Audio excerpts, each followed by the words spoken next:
willkommen in der Nockenklötzchen-Scheune. Mein Name ist Blockstar und erstmal ein schönes Dzień dobry nach Warschau zum 1. Panzerbataillon.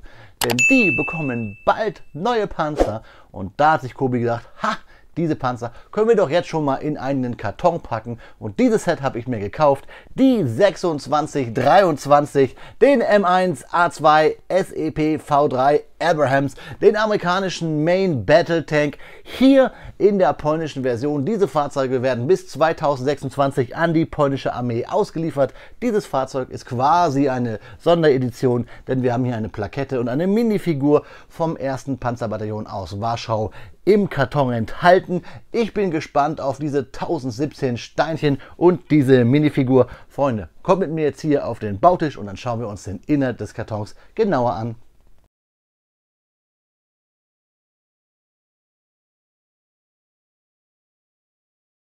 Ja, Freunde, da haben wir das Kobi-Set 2623, den M1A2 SEP V3 Abrams auf dem Bautisch liegen.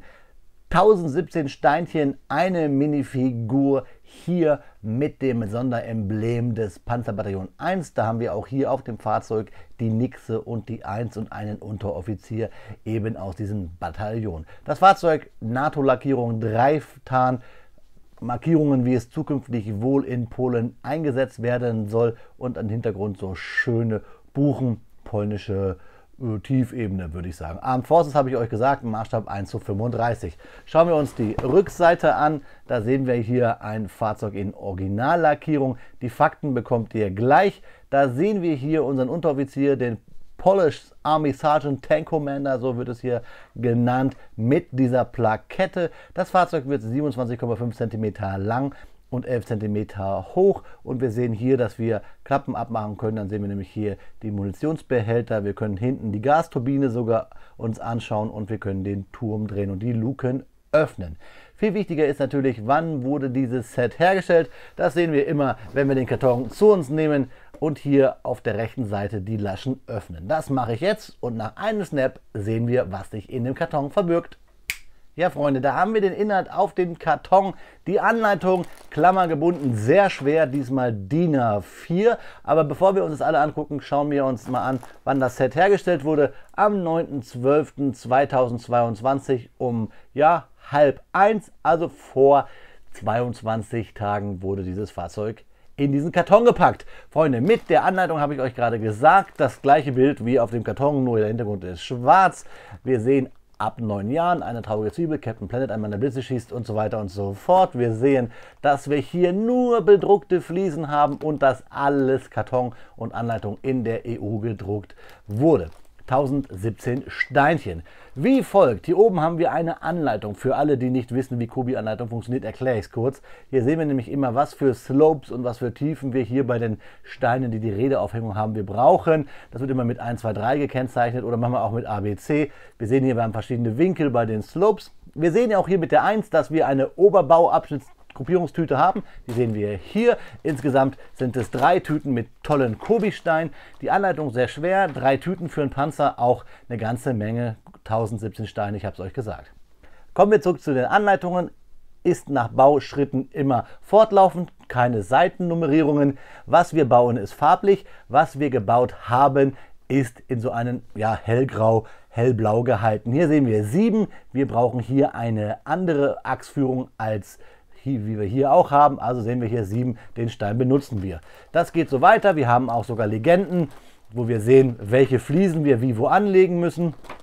Ich schaue mal, ob ich eine finde. Hier sehen wir es, wie lang muss die Fliese sein. Generell weisen uns immer Pfeile den Weg, was wir zu tun haben. Und in diesen kleinen Kästchen mit den Farbverläufen sehen wir immer, welche Steine wir brauchen. Das Fahrzeug hat viele Steine, ich habe es euch gesagt, und auch 3 große Bauabschnittsgruppierungen. Deshalb sind wir nach 241 Bausteps fertig, wenn wir den Tank, also den Turm, auf den Tank und auf den Chassis montieren, also die Hochzeit machen, 241 Steinchen, bzw. Bauschritte für 1017 Steinchen, so ist es. Dann sehen wir hier auf den letzten Seiten immer Teileübersicht, da kann man gucken, wenn ein Teil fehlt. Wir kriegen seit neuestens immer eine Anleitung, wie wir die Minifiguren zusammenstecken, auch ganz gut. Hier sehen wir, welche Steine die Namen haben, also welche Nummern die Steine haben, falls man mal welche nachbestellen will. Will Kobi ja auch immer mehr ausbauen. Wir haben hier ganze 3 Seiten mit Steinchen 4 sogar und hier hinten ein bisschen Werbung. Diese Fahrzeuge habe ich euch vielleicht schon vorgestellt oder werde ich euch noch vorstellen. Ich weiß ja nicht, wann ihr dieses Video guckt. Schaut einfach mal auf meiner Kobi Playlist. Da findet ihr das ein oder andere Video versprochen. Ja, Freunde, euch jetzt auf jeden Fall viel Spaß bei den Fakten zu diesem Fahrzeug und mir viel Spaß beim Klemmen dieser 1017 Steinchen, dieser 3 Bauabschnittstüten, dieses schönen Fahrzeug mit den tollen Farben. Wie gesagt, mir viel Spaß beim Klemmen und euch bei den Fakten, meine Freunde.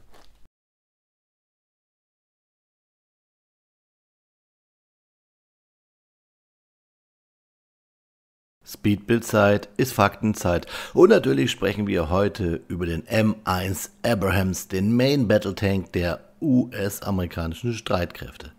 Der M1 Abrams ist eines der besten Panzerfahrzeuge auf den modernen Schlachtfeldern der Welt. Das Fahrzeug wird seit 1980 vom amerikanischen Verteidigungsunternehmen General Dynamics Land Systems produziert und in den USA und teilweise auch in Ägypten zusammengebaut. Der Panzer wird ständig an neue Standards und Aufgabenprofile angepasst, die seinen Kampfwert erhöhen. Die neueste Produktionsversion ist die des M1A2 SEP V3, das wir hier bauen. Ein markantes Merkmal des Panzers ist der Turm, der fast so viel Fläche einnimmt wie der Rest des Fahrzeuges. Das Design des Abrams zeichnet sich durch eine mehrschichtige Panzerung aus, die ein hohes Maß an Schutz gegen Beschuss mit diverser Munition bietet. Die mit einer Gasturbine angetriebenen M1 Abrams Panzer wurden erstmals in den frühen 1990er Jahren während der Operation Desert Storm im Kampf gegen den Irak eingesetzt. Seitdem haben die Abrams an fast allen späteren bewaffneten Konflikten teilgenommen, an denen die Vereinigten Staaten von Amerika beteiligt waren. Die ursprüngliche Hauptaufgabe des M1 bestand darin, im Gefecht mit verbundenen Waffen im Zusammenwirken mit dem Schützenpanzer M2 Bradley schnelle Vorstöße durchzuführen und feindliche Panzer zu vernichten. Während der Operation Desert Storm wurden Kampfbataillone aus 2 Kompanien M2 Bradley und 2 Kompanien M1 Abrams gebildet. Die M1 bildeten während des Angriffs aufgrund ihrer verbesserten Panzerung die Spitze, während die M2 den Flankenschutz übernahmen und beim Zusammentreffen mit gegnerischen Kräften Angriffe auf deren Flanken durchführen konnten. Seit dem Ende des Irakkrieges wird der M1 weiterhin von den dort stationierten Truppen eingesetzt. Sein Aufgabenschwerpunkt hat sich jedoch von der Bekämpfung feindlicher Panzer zur Unterstützung eigener Infanterie in gebautem Gelände verschoben. General Dynamics Land Systems hat im August 2022 bekannt gegeben, dass die US-Armee den Unternehmen einen Auftrag über die Lieferung von 250 Kampfpanzern des neuesten Types M1A2 SEP V3 Abrams an Polen im Wert von bis zu 1,148 Milliarden US-Dollar erteilt hat. Die Lieferung der Fahrzeuge soll bis 2026 andauern. Die hochmoderne M1A2 SEP V3 Konfiguration des Systems, das System Enhanced Program, ist die modernste Variante in den Bereichen Kommunikation, Feuerleitung und Wirkung und Zuverlässigkeit bzw. Instandhaltung und Treibstoffeffizienz sowie durch eine verbesserte Panzerung. Generell ist der SEP V3 so konzipiert, dass zukünftige Upgrades nahtlos integriert werden können. Weitere Nutzer des M1 Abrams sind die teilweise schon erwähnten Australien, dort ist der M1 Nachfolger des Leopard 1, Ägypten, wo wie ich gesagt habe, das Fahrzeug teilweise montiert wurde, sowie, jetzt kommt's, der Irak, Kuwait, Marokko, Saudi-Arabien und Griechenland. Hier in Griechenland wird der M1 zusammen wie in Zukunft mit Polen mit dem Leopard 2 betrieben. Das Set, was ich hier gerade baue, enthält eine Figur eines Unteroffiziers der 1. Panzerbrigade Tadeusz Kościuszko aus Warschau in seiner Panzermonitur mit seinem markanten Abzeichen auf dem Barett. Das Ganze wird abgerundet durch einen speziellen Sammlerstein mit aufgedrucktem Emblem der 1. Warschauer Panzerbrigade. Ich hoffe, ich habe das Tadeusz Kościuszko, ich blende es euch hier nochmal ein, richtig ausgesprochen. Gerne dürft ihr mir wie immer helfen und in den Kommentaren schreiben, wenn ich mein Polnisch hier nicht gut rübergebracht habe. Ich hoffe, ihr habt aber die Fakten genossen und habt jetzt viel Spaß beim Review über unseren M1A2 SEP V3 von Kobi. Nach 3 Stunden ist unser M1A2 in der Ausführung SEP V3, der zukünftig in der 1. Panzerbrigade in Warschau deinen Dienst führen wird. Hier haben wir das Schild auf einer 3x4er Fliese, finde ich ganz cool, von Kobi hier bedruckt, mit dieser Meerjungfrau mit Schild, dieser Nixe 1WBP ANC und Punkt. Dazu gibt es dann ja die Figur, den Unteroffizier, den Sergeant, und was ich ganz cool finde, ist, dass er auf sein Namensschild Kobi gedruckt hat.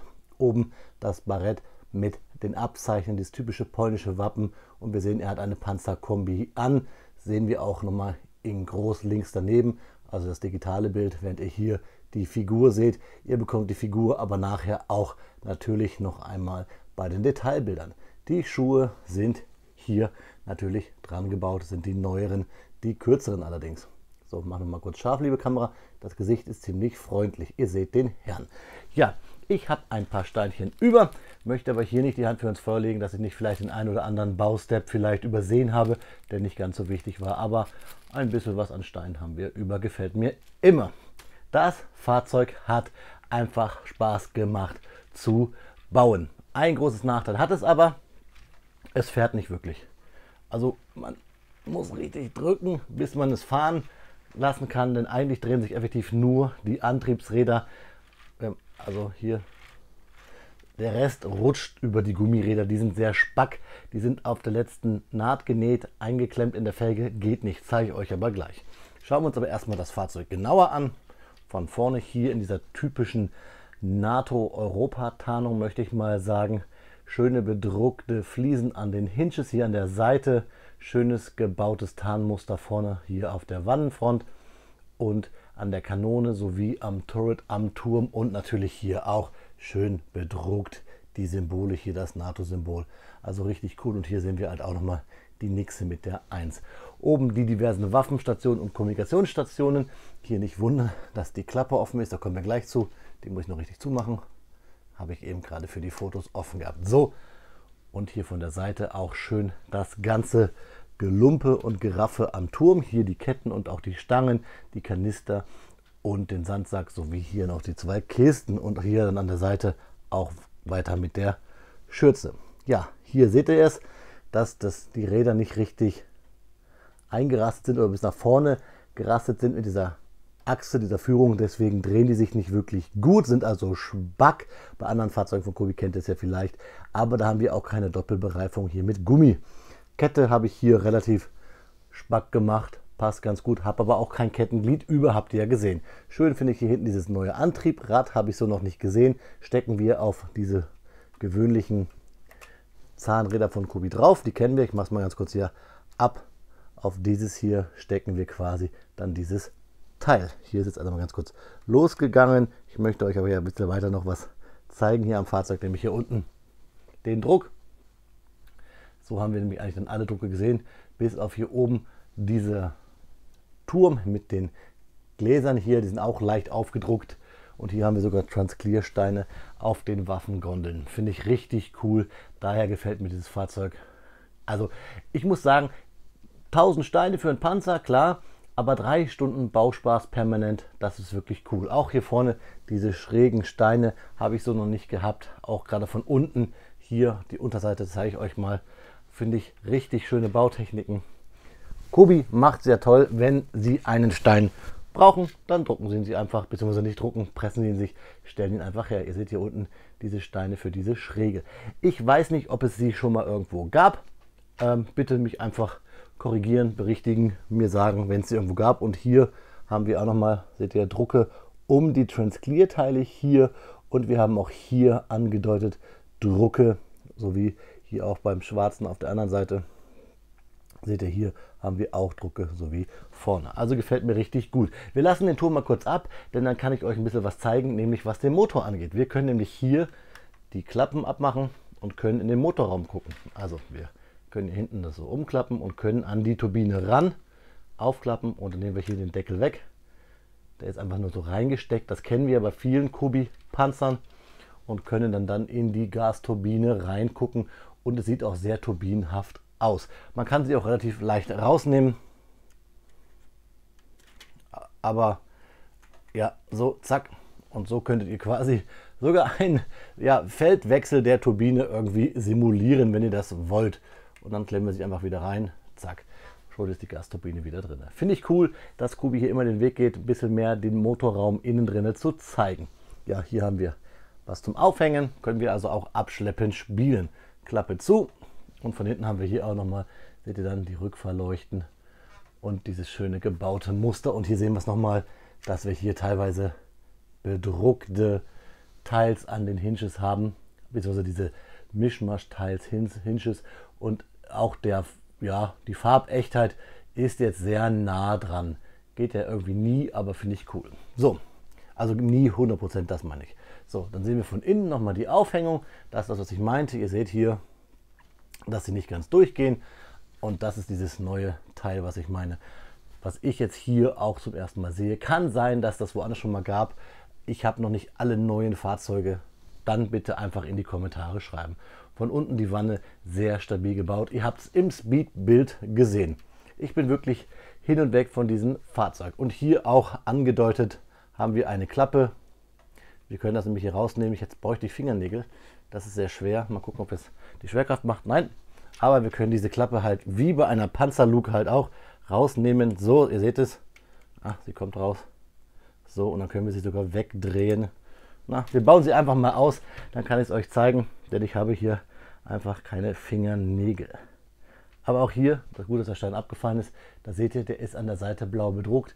Sieht also auch genauso aus wie in echt, dass wir hier einen quasi Panzerglasstein drin haben, damit man rausgucken kann. So geht es jetzt. Jetzt seht ihr da, die Klappe geht raus. Jetzt muss ich nur gucken, wo man es, zu welcher Seite schiebt man es. Das weiß ich nicht mehr. So, da ist die Aufhängung. Ihr seht es. Normalerweise müsste sie rauskommen. Da hängt man es drauf. Und hätte ich jetzt wirklich mehr Fingernägel, ihr wisst ja, Kobi-Bauer und Fingernägel, das ist immer so ein Thema. Jetzt rütteln wir ein bisschen. Na, kommt es raus. Ich kann es euch nicht zeigen. Ihr könnt mir aber vertrauen. Es geht, dass man sie rausnimmt und dann kann man diese Luke zur Seite schieben, wie wir das bei Panzerfahrzeugen kennen. Funktioniert bei mir jetzt nicht. Schön auch hier diese angedeuteten Kisten und auch die vielen Gittersteine. Machen wir hier den Motorraum wieder zu und packen unseren Turm hier wieder drauf. Also wirklich ein cooles Fahrzeug. Die Kanone ist etwas länger als zum Beispiel und jetzt stelle ich es mal gegenüber, einfach weil es farblich ganz gut passt, als beim Leopard 2, wobei sie ja eigentlich die gleiche Kanone haben müssten. Länger, ich meine natürlich kurzer. Der hier ist länger, der Geschosstyp, die Kanone, als hier bei unseren Abrams. Bei der polnischen noch nicht auf dem Markt befindenden Version, ich habe es euch gesagt, auf dem Markt war hier schon als Kobi-Fahrzeug, könnt ihr es kaufen.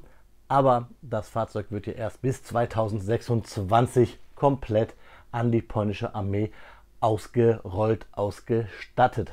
Also hatte ich anders in Erinnerung, ohne Witz. Ich dachte, die Kanone wäre kleiner, aber hier seht ihr, die vom Abrams ist kleiner. Müssten ja technisch fast die gleichen Kanonen sein. Ich sage extra jetzt mal fast.